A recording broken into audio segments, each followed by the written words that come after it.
All right, let's hit the field.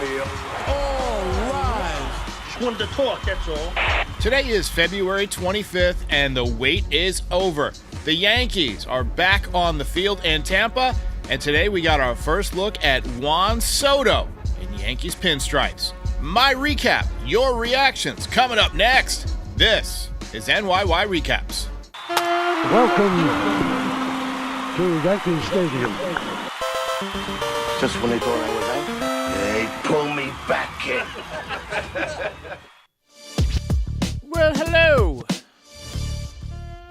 Welcome back to another season of Yankees baseball, another season of NYY Recaps. This is my 5th year of recapping Yankees games, and as always, consider becoming a subscriber so you never miss out on one of these post-game shows. It is the #1 post-game show for any MLB team on YouTube for the last 4 years running. This was actually the Yankees' second spring training game. They played yesterday in Lakeland, where they handed the Tigers a good old-fashioned, passionate ass-whooping 22-6. But today they were back at home in Tampa. They always wear their pinstripes for the first home game of spring. And today I decided to break out the pinstripes myself. And we got to see Juan Soto for the first time in Yankees pinstripes.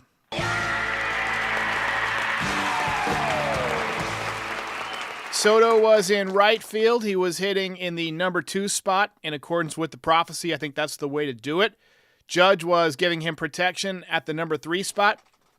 And I've been saying all spring, all winter, the Yankees need to hit Soto in front of Judge. Jack Curry agrees with me. Michael K disagrees with me.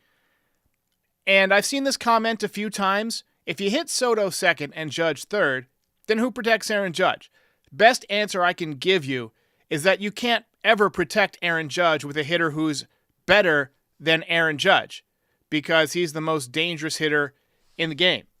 He had another good day today, breaking out the whooping stick to begin the spring campaign.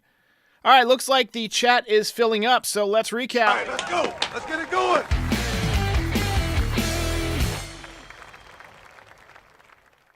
22-10 yesterday, I guess they won. It was, what was it? Did I say 22-6? 22-10. I turned it off 22-6, the radio broadcast. Anyway, spring training for podcasters too.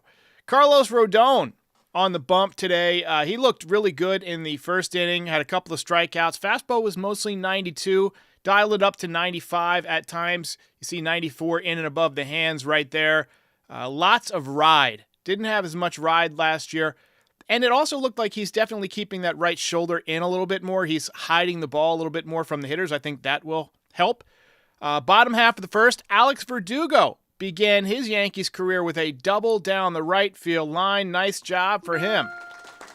He is a doubles machine, and we have not had a real doubles machine since probably Miguel Andujar before he got hurt, back in the 2018 season.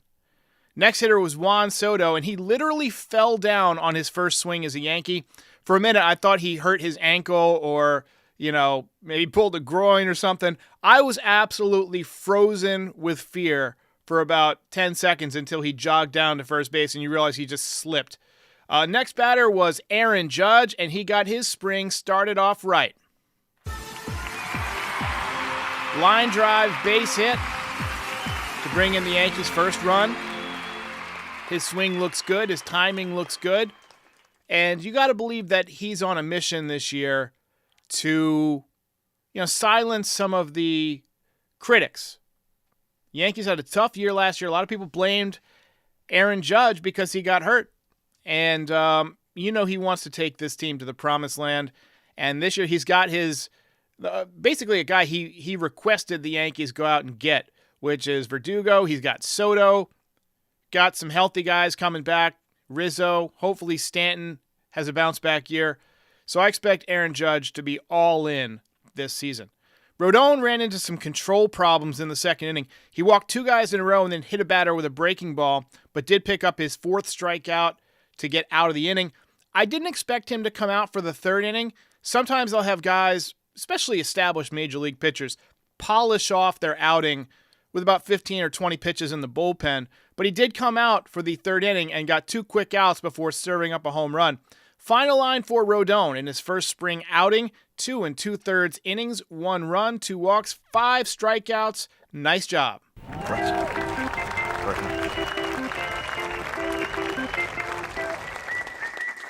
I want to get to this because we'll talk about Lombard later, but Ethan Ahern says Lombard's swing looks identical to Bobby Witt Jr.'s, and I just got to say that I absolutely agree. I thought the same thing. That's right. And then second at bat for Juan Soto. He did what he's going to do over 100 times this season if he plays as much as he always has and stays healthy. He walked. He's going to draw over 100 walks. And he eyeballed a couple of really close pitches, which is impressive for the second at bat of spring training. Aaron Judge followed up with a double and then scored on an RBI from Anthony Rizzo. More of that, please. Going to need him to continue to drive in those runs all year. Obviously a down year last year from Rizzo. Bottom of the fourth, the moment you all came here to see, Juan Soto showed you why the Yankees wanted him in the first place. There it goes. That ball is high. It is far. It is gone. Home run for Juan Soto. We're going to take a look at it. We got new home run animations this year. It's an up and away fastball, straight as an arrow. And he turned it around for a gargantuan 3-run shot. I think it broke the scoreboard. It hit the scoreboard for sure. That's incredibly impressive for a left-handed hitter, and he's done it earlier this week in live BP. The guy has massive opposite field power. A nice way to introduce yourself to Yankees fans. I just think he's going to have a ridiculous year in his contract year. And I'll tell you what, Spencer Jones has also been impressive. Top prospect, former first-round pick. He came in to pinch hit for Aaron Judge and poked a line drive single. That made him 4 for 4 to start spring training. Ended up picking up an infield hit later on. This guy is on fire to begin spring training. He's on fire. He's got the same condition that Judge and Giancarlo Stanton have, which is that he hits the ball very, very hard. Those big guys, they just smoke the baseball when they make contact. He had 3 line drives over 100 miles an hour yesterday. I didn't see what his exit velocity on the balls today were, but good swing from him. Also got to look at some other guys that we've been wanting to see. Ben Rice didn't do much, but he's got a good swing. Luke Weaver back with the Yankees. He was experimenting with some different kind of deliveries like stutter steps, that type of stuff. We got a super chat from Jersey Joe. I appreciate that, my man.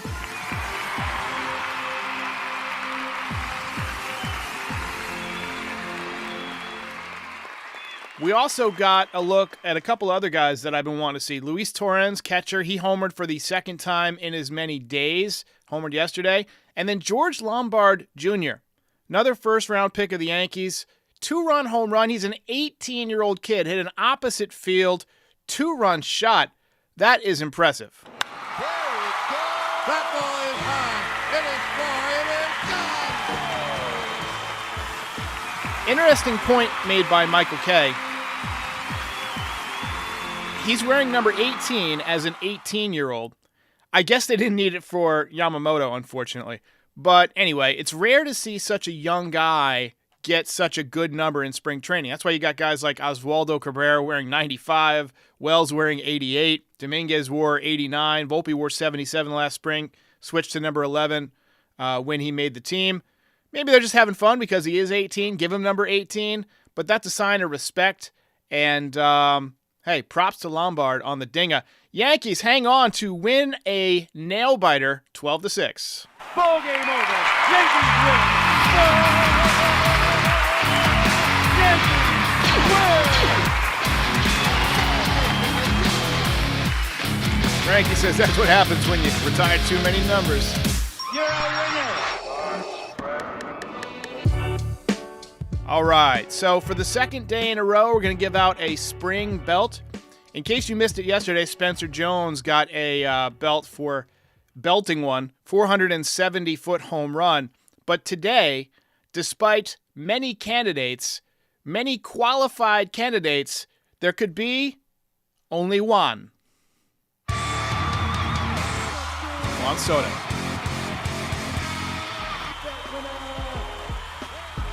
Mr. Spacebird says Soto's ankle twist in the first inning scared the shit out of him. Me too, brother. Me too. And Ian1216 says, more of that, please.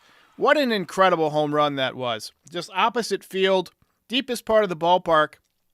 And how easy he made it look was just incredible. Let's go ahead and watch through the full game highlights together. Another new feature this year. We've got bigger highlights. So this is the fastball from Rodón, in and above the hands. Always a good way to finish off an at-bat. We saw a little cutter there, 84 miles an hour. This was Verdugo hitting one down the line. Guy's a doubles machine. And he looks athletic. Like, he just moves in a much better way than a lot of these old men the Yankees have had over the last few years. See Judge with his first hit of the spring, dunking one in there.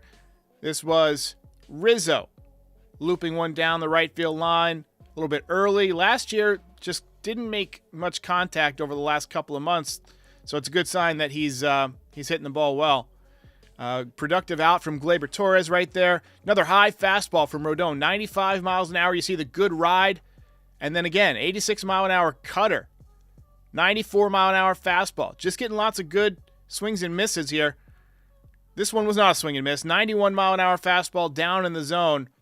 And that little short fucker, I forget his name, for the Blue Jays, ripped a home run. Here's a double by Judge down the left field line. Kind of brought his hands in really nice. And then another productive out here from Anthony Rizzo. And that's what he's going to do a lot this year. Gleyber Torres, sac fly, another productive out. That's something we saw today. Productive outs. And then Soto, just ridiculous. So it actually didn't break the scoreboard. The scoreboard looks like it was already broken. Probably a Judge shot, maybe a Giancarlo shot, but this was just above where it was already broken. And then later on, opposite field home run from Luis Torrens. This one goes into the second row. Nice piece of hitting from him. That made it 8-1. Later on, little gaff by the Blue Jays there. And then Lombard with the opposite field shot, 92 mile an hour fastball. Wow. Imagine being 18 years old and doing that. So really nice job from the Yankees today. We will take it.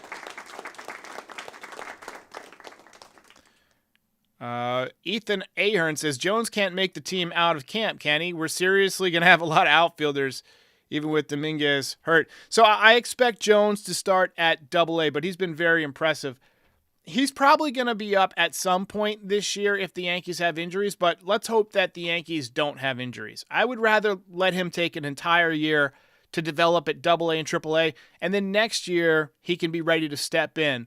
You know, who knows how long Giancarlo Stanton is going to be with this team. If he doesn't have a bounce-back year, then the Yankees are going to have an opening at DH in which they can insert Juan Soto if they re-sign him. If Soto leaves as a free agent, then you got another spot open. Verdugo, also a free agent. So the Yankees will have some options.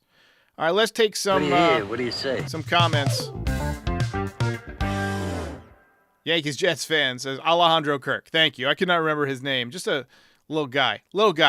But he always seems to kill the Yankees. Andrew Calabria says, thoughts on Judge potentially moving to first. Now, I did see that he was taking some reps at first base in spring training. I think that's a good idea long term. He's a big guy. He's more flexible than Giancarlo Stanton for sure. I've seen a lot of people suggest moving Stanton to first. I think Stanton's hamstrings would snap the minute he stretches to get a throw that's a little bit short. But I think long term, you know, when Judge is 36, 37 years old, might not be a bad idea to put him at first base a little bit. Mickey Mantle played first base at the end of his career. And Judge is a big target over there. And he's a good athlete, got good hands. But he's starting in center field this year, so I think we're going to just leave him out there for now. Luis G says, we're not eating the Stanton contract. Look, if he hits 180, 190 this year and has another bad year, no matter what you say, the Yankees are going to have no option. You can't carry that kind of contract. I mean, you just can't carry that kind of player, regardless of the contract, if he has another bad year. And the contract gets smaller every year. I'm sure they'll still sell some Giancarlo Stanton jerseys when he has his hot streak in May. And look, I want him to bounce back. Best case scenario for the Yankees. Stanton has a big year. 280, 35 home runs. I don't think he's going to hit 280 anymore. He has hit 280 before in his career, but let's say it's 280, 35 home runs, 100 ribbies, plays in 140 games. Well, then he becomes movable again. And even though he was productive, if he were willing to take a trade to the left coast there, I would definitely try and move him. And if not, if he bounces back, I mean, that's a good problem to have. So, Yankees-Jets fan says, it looks like Ben Rice is the future first baseman. It looks like they've moved him off catcher for that reason. Yeah, I agree that he's probably lined up as the heir apparent there, which is interesting because Austin Wells also plays a little bit of first base. Looks like the Yankees probably considering him their long-term catcher. Another good problem to have because you've already got a Platinum Glove winning catcher in Jose Trevino, although Trevino is going to be out for the next couple of weeks with a tight calf. Cracklenut says, what will it take to keep Gleyber Torres? Interesting question. It's really going to depend on the type of year that he has this year. If he has the type of year this year that he's had the last 2 years, where he hits about 24, 25 home runs, hits for a decent average, continues to cut down on his strikeouts, he's going to get $150 million from somebody. But there wasn't a huge market for second baseman this year, but I could see him getting $150 million from somebody, even if somebody just wants to give him that money to steal him away from the Yankees. But I don't see the Yankees handing out that kind of deal. Look, you've got Peraza still in the organization. You've got Lombard on the way up. You've got Roderick Arias on the way up. These guys are not that far away. A couple of years, maybe. Lombard, 18 years old, if he's on the Dominguez path where he gets up at 20, well, what happens when he's ready to take over an infield spot? And you've got Gleyber Torres signed up through his age 37, 38 season, and he's already 31. And does anybody here not think that Gleyber Torres is going to decline horribly? Because he doesn't have a great baseball body. He's been on the field, he's been healthy, but he's already kind of slow. And typically guys who are slow in their mid to late 20s are really slow in their 30s, mid to late 30s. So, I don't want to see this guy turn into Yadi Molina of base running in his mid 30s. So I don't think they're going to sign him to a massive deal. I just don't. And Ian says that's probably why Gleyber Torres is gone after this year. And I agree. And I can't remember where my buttons are. All right, we're gonna go ahead and agree. Let's see. There we go. Senior Nerd says, what is your percentage that Snell signs a one-year deal with the Yankees? I know that Jack Curry said it was very remote. And he says that because the Yankees are already over the third luxury tax threshold. So that would mean that if you sign him for, let's say, $30, $35 million, you're paying double. You're paying $70 million. And unless you can unload money elsewhere, I just don't see the Yankees doing that, even though he would instantly, I think, make them the favorites in the American League East. I think it's great that Carlos Rodón looked good today and that he seems to be prepared for a bounce back. If you get the same thing from Nestor Cortez, a bounce back, then you don't need Snell. And that's what the Yankees are banking on.